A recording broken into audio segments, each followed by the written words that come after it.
The Nike Air Max 95 legacy continues its momentum as 2025 ends, with celebrations rolling straight into 2026.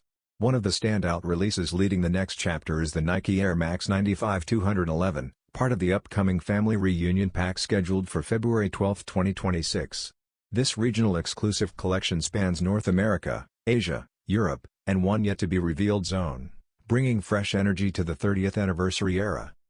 The Air Max 95 211 features a fully remodeled sidewall, keeping the iconic wavy design but introducing a transparent mesh panel with perforations that expose its nylon containment layer. A sheer synthetic upper, clean white-gray-black palette, and a mini swoosh near the toe highlight its modern twist. Special Nike 211 branding on the heel seals its identity, adding hype as official storytelling remains under wraps. With restocks of classics like the Air Max 95 neon fueling excitement, the 211 is primed to dominate sneaker news and search trends heading into spring 26.